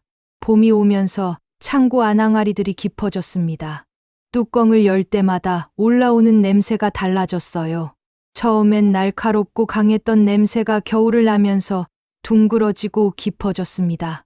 발효가 제대로 되고 있다는 신호였습니다. 저는 아침마다 창고에 나가 항아리 뚜껑을 하나씩 열어보는 것으로 하루를 시작했습니다. 어떤 날은 조금 더 소금을 보충하고 어떤 날은 햇빛이 잘 드는 쪽으로 항아리 위치를 바꿨습니다. 장을 돌보는 일은 아이를 키우는 것과 비슷했습니다. 매일 들여다봐야 하고 매일 조금씩 달라지는 것을 눈으로 확인해야 했으니까요. 간장을 처음 뜨던 날은 4월 초였습니다. 나경아가 반차를 내고 달려왔습니다. 우리 둘이 항아리 앞에 쪼그려 앉아 국자로 간장을 조심스럽게 퍼냈습니다. 유리병에 담긴 간장색이 맑고 깊었습니다. 진한 갈색이 햇빛에 비치면서 호박빛으로 빛났어요. 저는 손가락에 간장을 조금 찍어 맛봤습니다. 짜고 달고 깊었습니다. 어린 시절 친정어머니 장독대에서 맡던 그 냄새, 그 맛이었습니다. 눈물이 나올 것 같았지만 참았습니다. 나경아가 옆에서 엄마 이거 진짜다 라고 했습니다. 그 한마디가 제가 들어본 칭찬 중에 가장 귀한 것이었습니다. 된장을 가르는 것은 며칠 뒤였습니다. 간장을 떠내고 남은 메주를 으깨어 된장을 만드는 과정은 손이 제일 많이 가는 일이었습니다. 항아리 안에 손을 넣어 덩어리를 으깨고 소금을 넣어 농도를 맞추고 항아리 벽을 깨끗이 닦아 공기가 들어가지 않도록 꾹꾹 눌러 담았습니다. 두 손이 된장으로 뒤범벅이 됐습니다. 나경아가 그 모습을 핸드폰으로 찍었습니다. 엄마 이거 나중에 쓸 거야 라고 했습니다. 저는 이 꼴을 왜 찍냐고 했지만 나경아는 웃으면서 멈추지 않았습니다. 그 사진이 나중에 안동댁 정순인의 첫 번째 홍보 사진이 될 줄은 그때 몰랐습니다. 첫 번째 판매는 나경아 회사 동료들을 상대로 했습니다. 나경아가 회사에 된장 한 통과 간장 한 병을 들고 가서 맛을 보여줬습니다. 반응이 좋았습니다. 나경아 말로는 점심에 된장찌개를 끓여왔는데 사무실 전체가 냄새 맡고 어디서 났냐고 물었다더군요. 그날 오후에 주문이 10건 넘게 들어왔습니다. 저는 그 주문서를 보면서 한동안 얼떨떨했습니다. 내가 담근 장을 돈을 내고 사겠다는 사람이 10명이 넘는다는 것이 실감이 나지 않았어요. 그날 밤 나경아와 저는 포장 작업을 하면서 밤을 새웠습니다. 유리병에 된장을 담고 라벨을 붙이고 택배 박스에 넣는 작업이었습니다. 손이 부르텄지만 기분이 좋았습니다. 처음 느껴보는 종류의 피로감이었습니다. 억울한 피로가 아니라 내 것을 위한 피로였으니까요. 입소문은 생각보다 빠르게 퍼졌습니다. 나경아 동료들이 먹어보고 부모님께 사다 드렸고 그 부모님들이 또 주변에 알렸습니다. 저처럼 50대 이상인 분들이 한번 맛보고는 어릴 때 먹던 바로 그 맛이라며 재주문을 했습니다. 어떤 분은 전화를 주셔서 어머니 생각이 났다고 하셨습니다. 그 말을 들으면서 저는 제가 만드는 것이 단순한 음식이 아니라는 것을 알았습니다. 사람들의 기억과 연결되는 맛이었습니다. 어린 시절 부엌의 냄새, 어머니의 손길, 따뜻했던 밥상의 기억들이 이 항아리 안에 담겨 있었던 것입니다. 여름이 지나면서 주물량이 꾸준히 늘었습니다. 창고 하나로는 항아리를 더 놓을 공간이 부족해졌습니다. 저는 옆 칸 창고를 추가로 임대했습니다. 항아리도 10개를 더 들였습니다. 안동 친정 오빠가 소식을 듣고 항아리 4개를 더 보내줬습니다. 친정 오빠 아내 되시는 올케 언니가 처음엔 쓸 것도 없이 가져갔다며 못마땅해 하셨다던데 안동댁 정순인의 된장을 한번 먹어보고는 이게 진짜 맛있네 하며 태도가 바뀌었다더군요. 저는 그 이야기를 듣고 웃었습니다. 맛이 설득하는 것이라는 생각이 들었습니다. 그 가을 나경아가 퇴근하고 들어와 흥분한 얼굴로 무언가를 말했습니다. 나경아, 회사 선배 중에 홈쇼핑 식품 MD를 아는 사람이 있는데 그 MD가 전통 장류 신규 상품을 찾고 있다는 것이었습니다. 한번 미팅을 해볼 수 있겠냐는 연락이 왔다고 했습니다. 저는 그 말을 듣고 바로 대답하지 못했습니다. 홈쇼핑이라는 것은 저에게 텔레비전 화면 속 이야기였지 제 물건이 거기에 나온다는 것은 상상도 못했거든요. 나경아가 엄마 해보자 라고 했습니다. 저는 한참을 망설이다가 그러자고 했습니다. 어차피 해볼 수 있는 데까지 해보는 것이 제 방식이었으니까요. 미팅은 대구 시내 카페에서 이루어졌습니다. 홈쇼핑 MD는 30대 중반의 젊은 여자였는데 이름이 정다현이었습니다. 날카로운 눈빛이었지만 말은 부드럽게 했습니다. 정다현이 미팅 자리에 가져온 된장 샘플을 직접 맛보더니 한동안 아무 말을 하지 않았습니다. 저는 그 침묵이 좋지 않은 신호인가 싶어 나경아 손을 슬쩍 잡았습니다. 그런데 정다현이 이렇게 말했습니다. 어디서 이런 맛이 났는지 물어봐도 되냐고요. 저는 안동 친정어머니한테서 배운 것이라고 했습니다. 정다현이 고개를 끄덕이더니 이 맛이 바로 저희가 찾던 것이라고 했습니다. 미팅이 끝나고 카페를 나서면서 나경아가 제 팔짱을 꼈습니다. 나경아 눈이 빨개져 있었습니다. 저도 눈시울이 뜨거웠습니다. 가을 저녁 대구 거리를 걸으면서 저는 생각했습니다. 박말순 여사가 어디 갈 데도 없다고 했던 그 여자가 지금 홈쇼핑에 물건을 내놓을 자리에 서 있다고요. 그 생각이 웃기기도 하고 울리기도 했습니다. 인생이라는 것이 참을 수 없다는 것을 그 가을 저녁에 뼈저리게 느꼈습니다. 그러나 기쁨도 잠깐이었습니다. 홈쇼핑 입점을 위해서는 넘어야 할 산이 많았습니다. 위생 허가, 제품 규격화, 포장 표준화, 유통기한 설정, 납품 물량 확보까지 지금껏 해온 것과는 차원이 다른 준비가 필요했습니다. 나경아가 다니던 회사에 사직서를 냈습니다. 엄마 사업에 전념하겠다고 했습니다. 저는 말렸습니다. 멀쩡한 직장을 그만두는 것이 걱정됐거든요.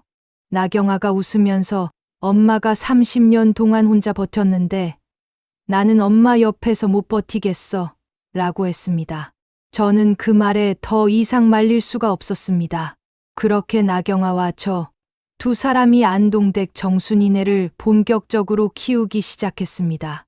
항아리 앞에서 시작된 작은 꿈이 이제 진짜 모양을 갖춰가고 있었습니다. 두렵기도 했습니다. 잘 될지 안 될지 아무것도 장담할 수 없었습니다. 하지만 두려움보다 설레는 마음이 컸습니다. 이 나이에 설렌다는 것이 우습게 들릴 수도 있겠지만 살면서 처음으로 내 것을 향해 달려가는 기분이 이런 것이구나 싶었습니다. 늦었지만 맞았습니다. 나정순의 봄이 이제 막 시작되고 있었습니다. 홈쇼핑 입점 준비로 정신없이 바쁜 나날을 보내던 그해 겨울, 오랫동안 연락이 없던 사람에게서 소식이 왔습니다. 과수원에서 오래 일했던 인부 아주머니였습니다. 제가 청주를 떠난 뒤로도 가끔 안부를 주고받던 분이었는데 전화를 받으니 목소리가 조심스러웠습니다. 할 말이 있는데 들어도 되겠냐고 물었습니다. 저는 당연하다고 했습니다. 아주머니가 잠깐 뜸을 들이더니 이야기를 꺼냈습니다. 박태준과 이수진이 결혼을 했다고 했습니다. 제가 청주를 떠난 지 1년도 채 되지 않아서였습니다. 저는 그 소식을 듣고 뭔가를 느꼈냐고요. 솔직히 말하면 아무것도 느끼지 못했습니다. 놀랍지도 않았고 분하지도 않았습니다. 그냥 그렇구나 싶었습니다. 이미 마음이 떠난 사람의 이야기는 더 이상 제 안에서 파문을 일으키지 않았습니다. 아주머니가 제 반응이 너무 담담하다며 오히려 걱정하셨는데 저는 괜찮다고 했습니다. 진짜 괜찮았습니다. 박태준이 이수진과 결혼하든 말든 나정순의 항아리는 오늘도 잘 익어가고 있었으니까요. 그런데 아주머니의 이야기는 거기서 끝나지 않았습니다. 박태준과 이수진이 결혼하면서 과수원 경영을 본격적으로 맡으려 했는데 이수진이 생각보다 씀씀이가 크다는 소문이 돌더라고 했습니다. 명품 가방에 외제차, 청주 시내 고급 아파트 전세까지 살림이 화려해졌다는 것이었어요. 박태준이 과수원 수익을 끌어다 쓰는 것 같다는 말도 들렸다고 했습니다. 시아버지 박용두 어른이 그것을 보시고 얼굴이 어두워지셨다는 이야기도요. 저는 그 이야기를 들으면서 한숨이 나왔습니다. 안타깝다거나 통쾌하다거나 하는 감정이 아니었습니다. 그냥 예견된 일이 시작됐구나 싶었습니다. 박태준이라는 사람이 어떤 사람인지는 제가 30년을 살아보며 누구보다 잘 알고 있었으니까요. 본격적인 소식이 들려온 것은 그로부터 반년 뒤였습니다. 박용두 어른이 봄에 갑자기 쓰러지셔서 요양병원에 입원하셨다는 것이었습니다. 연세도 있으시고 오랫동안 과수원 일을 하신 분이라 몸이 버텨주지 못하신 것이었겠죠. 박용두 어른이 쓰러지시면서 과수원 운영이 흔들리기 시작했습니다. 박태준이 직접 과수원을 맡았는데 영업직 출신이 농사일을 제대로 알 리가 없었습니다. 수확 시기를 놓치고 인부 관리가 엉망이 되고 출하 물량이 줄어들었습니다. 제가 혼자 꾸려오던 살림이 얼마나 촘촘한 것이었는지 그것이 사라지고 나서야 드러난 셈이었습니다. 거기에 이수진 문제가 겹쳤습니다. 이수진의 씀씀이가 과수원 수익을 훨씬 넘어섰던 것이었습니다. 알고 보니 이수진에게 도박 빚이 있었습니다. 적은 금액이 아니었어요. 박태준이 그것을 모르고 결혼했는지 알면서 덮었는지는 저도 모릅니다. 어쨌든 이수진의 빚이 수면 위로 드러나기 시작하면서 박태준의 경제 상황이 급격히 나빠졌습니다. 과수원 운영 자금을 끌어다 빚을 막다가 결국 농협대출까지 연체가 됐다는 이야기가 들렸습니다. 제가 그토록 꼼꼼히 관리해온 과수원 재정이 불과 1년 반 만에 그 꼴이 된 것이었습니다. 시어머니 박말순 여사의 소식은 더 마음이 무거웠습니다. 박용두 어른이 요양병원에 계시고 박태준은 돈 문제로 정신이 없으니 박말순 여사가 집에서 사실상 혼자가 되신 것이었습니다. 시누이 박미라는 대전에서 연락도 잘 되지 않았다더군요. 그러던 어느 날 박말순 여사가 집에서 쓰러지셨습니다. 뇌경색이었습니다. 다행히 이웃이 발견해서 빨리 병원에 옮겨졌지만 한쪽 몸이 불편해지셨습니다. 말씀도 예전 같지 않으시다고 했습니다. 이 소식들이 연달아 들려오면서 저는 참 복잡한 심정이었습니다. 통쾌하다고 해야 할까요? 솔직히 말하면 그런 감정이 전혀 없었다고 하면 거짓말이겠습니다. 500만 원짜리 봉투를 내밀며 어디 갈 데도 없다고 하셨던 분이 쫓겨나다시피 내보낸 며느리가 없으니 아무것도 안 돌아간다는 것을 그제야 아셨겠구나 싶은 마음이 잠깐은 있었습니다. 그러나 그 감정은 금방 사그라들었습니다. 뇌경색으로 쓰러진 노인에게 통쾌함을 느끼는 것이 제가 원하는 제 모습이 아니었습니다. 저는 그분을 미워하면서 30년을 산 것이 아니라 그분 곁에서 최선을 다하며 산 것이었으니까요. 박태준의 소식이 가장 처참했습니다. 과수원 대출 연체가 길어지면서 농협에서 경매 절차를 밟기 시작했다는 것이었습니다. 시아버지 박용두 어른이 평생을 일궈온 과수원이 경매에 넘어갈 처지가 된 것이었습니다. 박태준이 사방으로 돈을 구하러 다닌다는 소문도 들렸습니다. 예전 회사 동료들에게 손을 벌렸다가 거절당했다는 이야기도요. 이수진은 빚 독촉이 심해지자 박태준 곁을 떠났다는 말이 들렸습니다. 도망쳤다는 표현이 더 맞을 것 같았습니다. 박태준이 선택한 여자가 결국 그런 사람이었던 것입니다.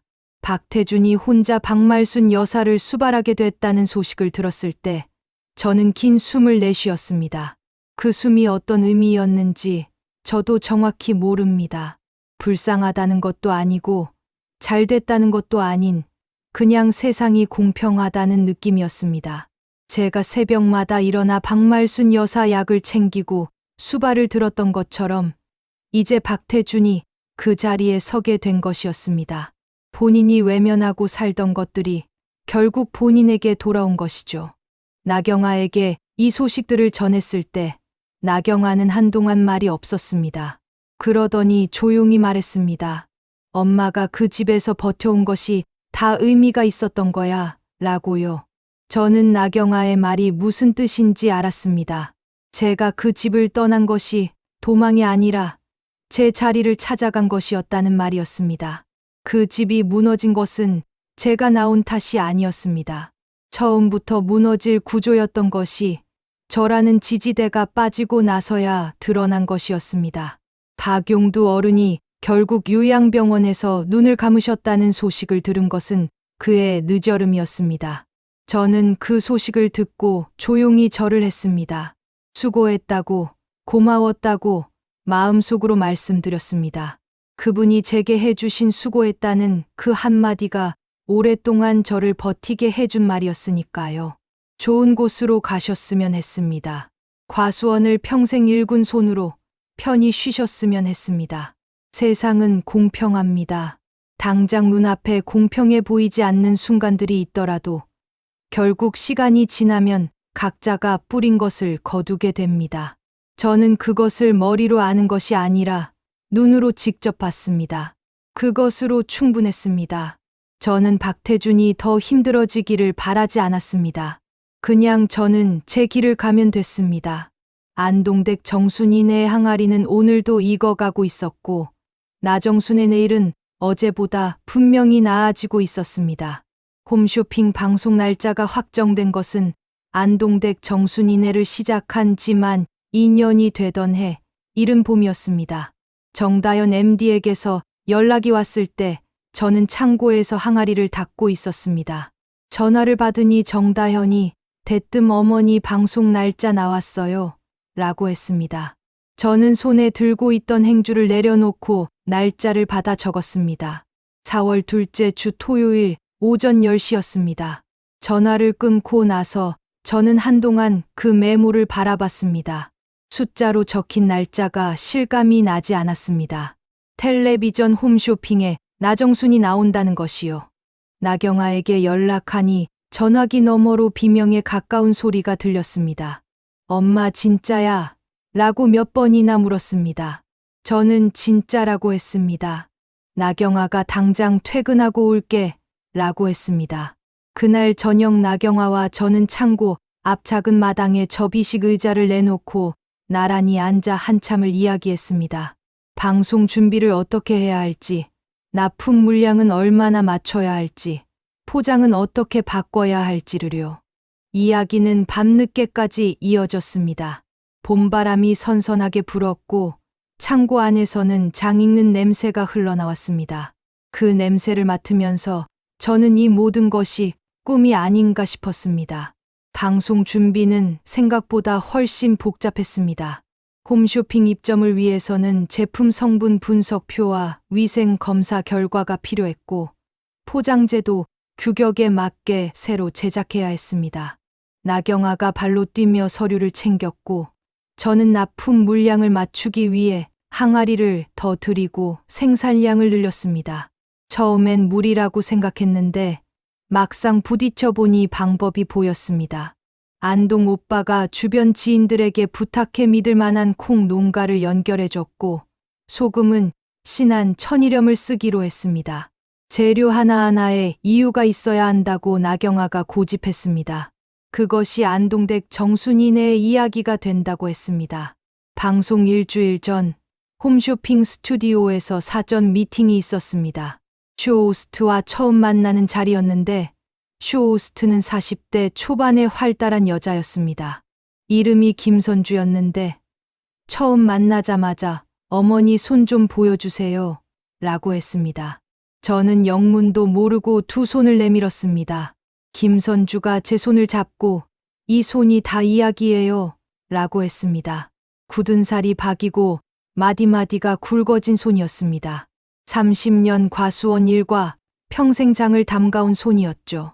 김선주가 방송에서 이 손 이야기를 꼭 해야겠다고 했습니다. 저는 쑥스럽다고 했지만 김선주가 어머니 손이 제일 좋은 광고라고 했습니다. 방송 전날 밤 저는 잠을 거의 못 잤습니다. 나경아 원룸 작은 방에 누워 천장을 바라보면서 이런저런 생각이 들었습니다. 내일 방송이 잘 될까? 물량은 충분한가? 내가 카메라 앞에서 말을 제대로 할 수 있을까? 하는 걱정들이 꼬리를 물었습니다. 그러다 불현듯 박말순 여사 생각이 났습니다. 이 나이에 텔레비전에 나오게 됐습니다. 라고 말씀드리면 어떤 표정을 지으실까 싶었습니다. 그 생각을 하다가 피식 웃었습니다. 웃고 나니 한결 마음이 가벼워졌습니다. 나는 그냥 나정순이면 된다고, 내가 30년 동안 담가온 장 맛을 이야기하면 된다고 생각하니 두려움이 줄어들었습니다. 방송 당일 아침, 나경아가 일찌감치 와서 저를 채비시켰습니다. 옷은 단정한 하늘색 한복 저고리에 감색 치마였습니다. 나경아가 골라온 것인데 안동댁 정순이네 이미지에 딱 맞는다고 했습니다. 화장은 역계했습니다. 저는 짙은 화장이 어색했거든요. 거울 앞에 앉아 완성된 제 모습을 보는데 이상했습니다. 낯설었습니다. 그런데 나쁘지 않았어요. 60 넘은 여자가 저고리를 입고 거울을 보는데 그 눈빛이 예전 과수원에서 절여둔 배추 속을 들여다보던 눈빛과 달랐습니다. 무언가를 기다리는 눈빛이 아니라 무언가를 향해 가는 눈빛이었습니다. 스튜디오는 생각보다 밝고 뜨거웠습니다. 조명이 강해서 처음엔 눈이 부셨습니다. 김선주가 옆에서 어머니 긴장하셨어요? 라고 물었습니다. 저는 조금요. 라고 했습니다. 김선주가 그냥 항아리 앞에서 하시던 것처럼 하시면 된다고 했습니다. 그 말이 저를 편하게 했습니다. 방송이 시작되고 김선주가 오늘 소개할 분은 안동에서 어머니 손맛을 이어받은 분이라고 운을 뗐습니다. 카메라가 저를 향했습니다. 저는 숨을 한 번 고르고 입을 열었습니다. 제 이야기를 했습니다. 안동 친정어머니 장독대 이야기, 결혼하고 시댁에서 수십 년을 장을 담가온 이야기, 그리고 이 나이에 다시 시작해 항아리 앞에 선 이야기를요. 이혼 이야기는 직접 하지 않았습니다. 하지만 쉽지 않은 길을 걸어왔다는 것, 그리고 그 길 끝에서 이 장을 담그게 됐다는 것은 담담하게 말했습니다. 말을 하는 동안 눈물이 날 것 같아서 몇 번 멈췄습니다. 그럴 때마다 김선주가 자연스럽게 말을 받아줬습니다. 방송 경험이 많은 사람이었습니다. 방송이 끝나고 나서 결과를 기다리는 시간이 길었습니다. 준비한 물량이 다 팔릴지 아니면 남을지를 몰랐습니다. 나경아와 저는 스튜디오 한편에 앉아 핸드폰만 들여다보고 있었습니다. 30분쯤 지났을 때 정다연 MD에게서 문자가 왔습니다. 어머니 준비 물량 완판됐어요. 라는 내용이었습니다. 뒤이어 추가 주문이 들어오고 있다는 문자도 왔습니다. 저는 그 문자를 나경아에게 보여줬습니다. 나경아가 두 손으로 얼굴을 감쌌습니다. 어깨가 들썩였습니다. 저도 눈이 뜨거워졌습니다. 완판이라는 단어가 그날처럼 아름다운 소리로 들린 적이 없었습니다. 물건이 다 팔렸다는 사실보다 세상 어딘가에 있는 수많은 사람들이 나정순의 손맛을 선택했다는 것이 가슴을 벅차게 했습니다. 500만 원짜리 봉투로 30년을 갚하려 했던 사람들에게 세상은 나정순의 값을 제대로 매겨줬습니다. 스튜디오 의자에 앉아 나경아와 손을 맞잡고 있는데 창밖으로 봄 햇살이 쏟아졌습니다. 따뜻하고 환한 빛이었습니다. 저는 그 빛 속에서 눈을 감았습니다. 오래 참아온 것들이 한꺼번에 녹아내리는 느낌이었습니다. 그날 저녁 저는 창고에 혼자 들렀습니다. 나경아를 먼저 보내고 혼자 갔습니다. 항아리들 앞에 서서 한 바퀴 천천히 둘러봤습니다. 6개로 시작했던 항아리가 22개가 돼 있었습니다. 저는 항아리 하나를 손으로 쓸었습니다. 차갑고 묵직했습니다. 안에서 장이 익어가는 소리는 들리지 않았지만 저는 알 수 있었습니다. 지금 이 순간에도 그 안에서 무언가가 깊어지고 있다는 것을요. 저도 그랬습니다. 나정순도 지금 이 순간 더 깊어지고 있었습니다. 최병철을 다시 만난 것은 홈쇼핑 방송이 끝나고 2달쯤 지난 초여름이었습니다. 다시 만났다고 했지만 사실 처음 만난 것이나 다름없었습니다. 마지막으로 본 것이 30년도 더 됐으니까요. 최병철은 제가 대구 섬유공장 사무실에 다니던 시절 같은 건물 다른 회사에 다니던 사람이었습니다. 23이던 저와 25이던 최병철이 같은 건물 엘리베이터에서 마주치곤 했고 점심시간에 근처 분식집에서 몇 번 같이 밥을 먹은 적이 있었습니다. 그게 전부였습니다. 제가 박태준과 결혼하면서 공장 사무실을 그만뒀고 그 뒤로 연락이 끊겼죠.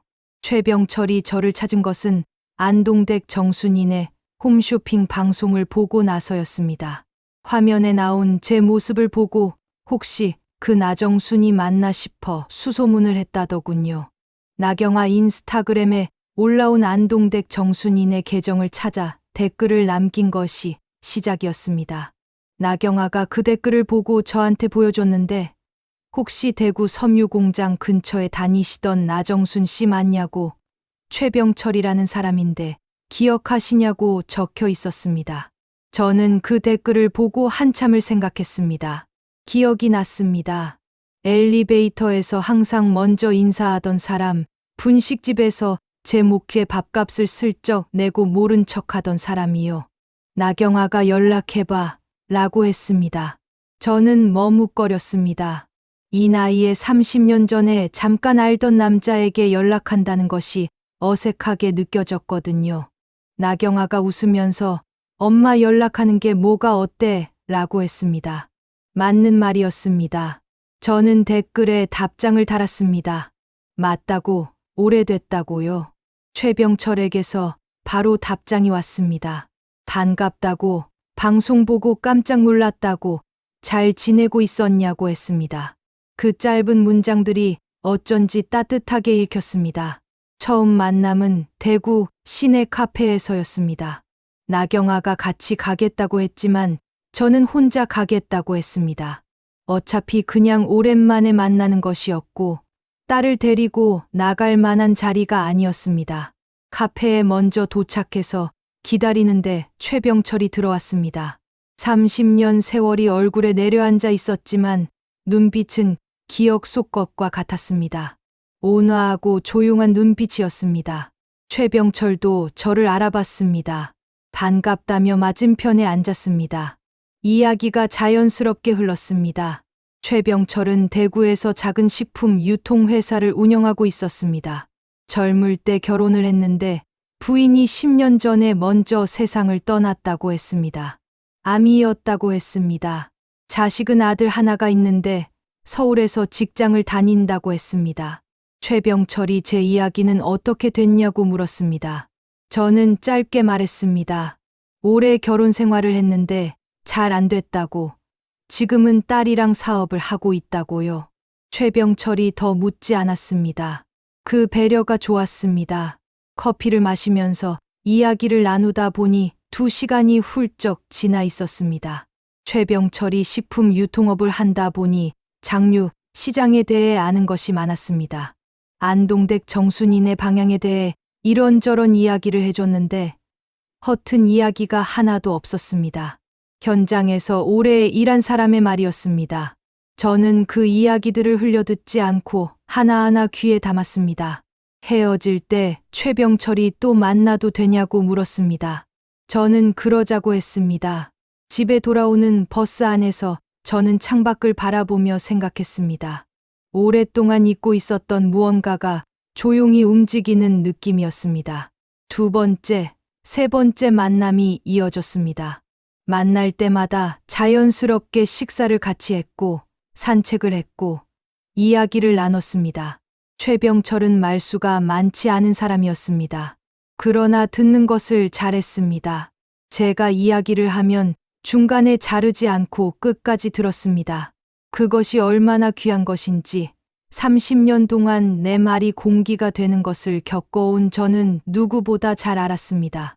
최병철이 제 이야기를 들을 때의 그 표정, 고개를 살짝 끄덕이며 눈을 마주치는 그 모습이 조금씩 마음에 쌓이기 시작했습니다. 어느 날 저녁 산책을 하다가 최병철이 조심스럽게 말을 꺼냈습니다. 나이 들어 혼자 사는 것이 쓸쓸하다고 했습니다. 저도 그렇다고 했습니다. 최병철이 잠깐 말을 멈추더니 같이 늙어가면 어떻겠냐고 했습니다. 직접적인 말이었지만 무겁지 않았습니다. 오히려 오래 생각해온 말을 꺼내는 사람의 담담함이 있었습니다. 저는 바로 대답하지 않았습니다. 걸음을 멈추고 앞을 바라봤습니다. 초여름 저녁 하늘이 붉게 물들어 있었습니다. 솔직히 말하면 두려웠습니다. 한 번의 결혼이 남긴 상처가 깊었거든요. 다시 누군가와 함께 한다는 것이 또다시 그 안에서 내가 사라지는 것은 아닐까 하는 두려움이 있었습니다. 그러나 동시에 최병철이 박태준과는 다른 사람이라는 것을 저는 몇 달 동안의 만남을 통해 느꼈습니다.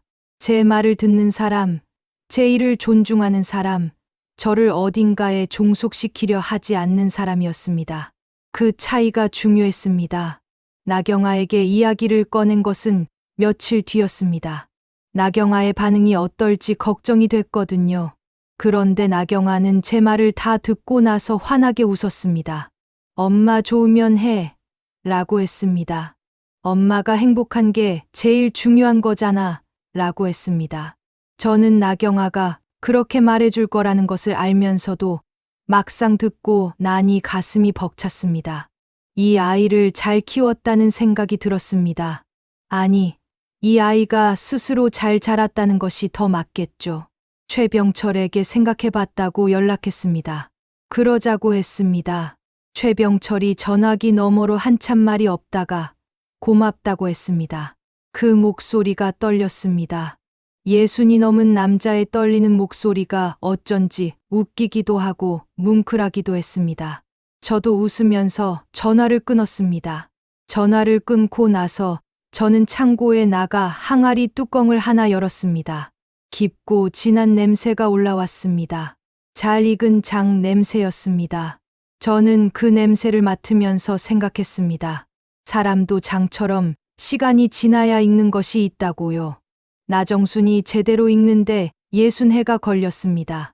늦은 것이 아니었습니다. 딱 맞게 익은 것이었습니다. 혼인 신고를 한 것은 그해 가을이었습니다. 조용한 날이었습니다. 최병철과 저, 나경아, 그리고 최병철 아들 최준혁까지 넷이서 구청에 다녀왔습니다. 화려한 것은 아무것도 없었습니다. 서류에 도장을 찍고 나와서 근처 식당에서 밥을 먹었습니다. 최준혁이 어머니 잘 부탁드립니다. 라고 인사했습니다. 반듯하고 조용한 청년이었습니다. 나경아가 오빠라고 불러도 되죠? 라며 웃었습니다. 그 식탁이 따뜻했습니다. 시끄럽지 않고 잔소리도 없고 눈치 볼 것도 없는 그냥 따뜻한 밥상이었습니다. 제가 평생 원했던 것이 사실 그것이었구나 싶었습니다. 올봄 아침 저는 새벽 5시에 눈을 떴습니다. 오래된 습관이라 자명종 없이도 그 시간이면 저절로 눈이 열립니다. 그러나 이번엔 달랐습니다. 눈을 뜨자마자 밥을 지어야 한다는 강박이 없었습니다. 약을 다려야 한다는 다급함도 없었습니다. 누군가의 눈치를 살펴야 한다는 긴장도 없었습니다. 그냥 나정순이 눈을 뜬 것이었습니다. 창밖으로 이른 봄빛이 스며들었고 최병철이 옆에서 조용히 숨을 쉬고 있었습니다. 저는 그 숨소리를 들으면서 한동안 천장을 바라봤습니다. 이것이 평화라는 것이구나 싶었습니다. 안동댁 정순이네는 홈쇼핑 첫 방송 이후 많이 달라졌습니다. 두 번째 방송, 세 번째 방송이 이어지면서 고정 고객들이 생겼고 온라인 주문도 꾸준히 늘었습니다. 나경아가 운영하는 인스타그램 계정에는 안동댁 정순이네 된장으로 끓인 찌개 사진들이 올라오기 시작했습니다. 전국 각지에서 보내온 사진들이었습니다. 부산의 어떤 분은 어머니 제사상에 올렸다고 하셨고 서울의 젊은 며느리는 시어머니께서 드시고 눈물을 흘리셨다고 했습니다. 그 이야기들을 읽을 때마다 저는 제가 만드는 것이 음식이 아니라 기억이라는 것을 다시 느꼈습니다. 사람들의 가장 따뜻한 기억 속에 나정순의 손맛이 들어가 있다는 것이 벅찼습니다. 창고는 이제 4칸을 씁니다. 항아리도 40개가 넘었습니다. 나경아가 전담으로 사업을 운영하면서 거래처도 늘었고 백화점 식품관 입점 제안도 2곳에서 들어왔습니다. 나경아가 꼼꼼하게 검토하면서 우리 브랜드에 맞는 곳을 고르겠다고 했습니다. 저는 나경아를 믿었습니다. 그 아이가 이 일을 저보다 더 잘 알고 있다는 것을 인정하는데 오래 걸리지 않았습니다. 어머니가 만들고 딸이 키우는 것. 그것이 안동댁 정순이네의 방식이었습니다. 최병철과의 생활은 조용하고 단단했습니다. 최병철은 아침에 일어나면 제일 먼저 커피를 내렸습니다. 저는 그 커피 냄새를 맡으며 천천히 일어났습니다. 아침을 같이 먹고 최병철은 회사에 나갔고 저는 창고에 나가 항아리를 돌봤습니다. 저녁엔 같이 밥을 먹으면서 오늘 어땠냐는 말을 주고받았습니다. 소박했습니다. 화려하지 않았습니다. 그러나 그 소박함이 제가 30년 동안 갈망했던 것의 정확한 모습이었습니다. 누군가가 내 하루를 물어봐 주는 것, 그 한 가지가 얼마나 큰 것인지를 겪어보지 않은 사람은 모릅니다. 최병철이 어느 날 저녁 식사를 하다가 조심스럽게 말을 꺼냈습니다. 젊을 때 나정순 씨한테 먼저 말을 건넸어야 했는데 라고 했습니다. 저는 무슨 뜻이냐고 했습니다. 최병철이 엘리베이터에서 처음 봤을 때부터 마음에 들었다고 했습니다. 그런데 소심한 성격이라 말을 못했다고, 그러다 나정순이 결혼했다는 소식을 듣고 포기했다고 했습니다. 저는 그 말을 듣고 한참 웃었습니다. 30년 전에 그 말을 했더라면 어땠을까 하는 생각이 잠깐 들었지만 금방 접었습니다. 그랬더라면 나경아가 없었을 테고 그 힘든 시간들이 없었더라면 지금의 나정순도 없었을 테니까요. 모든 것이 이 자리에 오기 위한 길이었다고 저는 생각합니다. 나경아가 봄에 좋은 사람을 만났습니다. 나경아 또래의 남자인데 식품 관련 스타트업을 운영한다더군요. 처음 데려왔을 때 인사를 하는 모습이 반듯했습니다. 나경아가 그 사람 옆에서 웃는 얼굴이 보기 좋았습니다. 저는 딸의 연애에 이래라 저래라 하지 않기로 했습니다. 나경아는 충분히 스스로 판단할 수 있는 사람이었고 제가 간섭할 이유가 없었습니다. 그냥 행복하면 된다고 했습니다. 나경아가 엄마 닮아서 사람 볼 줄 알아 라고 했습니다. 저는 그 말을 곱씹었습니다. 사람 볼 줄 아는 것이 나쁜 일을 겪고 나서야 생기는 것이라면 그 나쁜 일도 의미가 있었던 셈이죠. 박태준 소식은 가끔 들립니다. 과수원은 결국 경매에 넘어갔고 박태준은 청주 시내 작은 원룸에서 박말순 여사를 모시고 산다고 합니다. 이수진은 소식이 없습니다. 친누이 박미란도 연락이 없다더군요. 박태준이 혼자 박말순 여사의 수발을 든다는 이야기를 들었을 때 저는 한숨을 쉬었습니다. 불쌍하다는 마음이 조금 들었습니다. 그리고 동시에 이것이 세상이 균형을 맞추는 방식이라는 것을 느꼈습니다. 누군가 져야 할 짐이 있다면 결국 그것을 만든 사람이 지게 되는 것이 세상의 이치였습니다. 박말순 여사에 대해서는 지금도 마음이 복잡합니다. 미워하지 않는다면 거짓말이겠지만 증오하지도 않습니다. 그분은 그분이 사신 방식대로 사셨고 저는 그 방식이 맞지 않았을 뿐입니다. 가끔 뇌경색으로 쓰러지신 그분이 불편한 몸으로 지내신다는 이야기를 들으면 마음 한구석이 무거워지는 것도 사실입니다. 한 번은 나경아에게 물어봤습니다. 할머니한테 연락해볼까 라고요. 나경아가 잠깐 생각하더니 엄마 마음이 움직이면 하면 돼 라고 했습니다. 저는 아직 그 마음이 완전히 움직이지는 않았습니다. 언젠가는 움직일 수도 있겠지요. 사람 마음이라는 것이 어디로 흘러갈지는 아무도 모르는 것이니까요. 올해 저는 61입니다. 24세 결혼해서 50이 넘어 이혼하고 60에 다시 결혼했습니다. 그 사이에 과수원을 일구고 딸을 키우고 쫓겨나고 다시 일어섰습니다. 항아리 앞에 서고 홈쇼핑에 나오고 제 이름이 간판에 올라가는 것을 봤습니다. 파란만장하다면 파란만장한 삶이었습니다. 그러나 저는 이 삶을 억울하다고만 생각하지 않습니다. 그 모든 것이 지금의 나정순을 만든 것이었으니까요. 장을 담그다 보면 이런 생각을 합니다. 매주가 볏짚에 쌓여 어두운 데서 발효되는 시간이 있어야 제대로 된 장이 됩니다.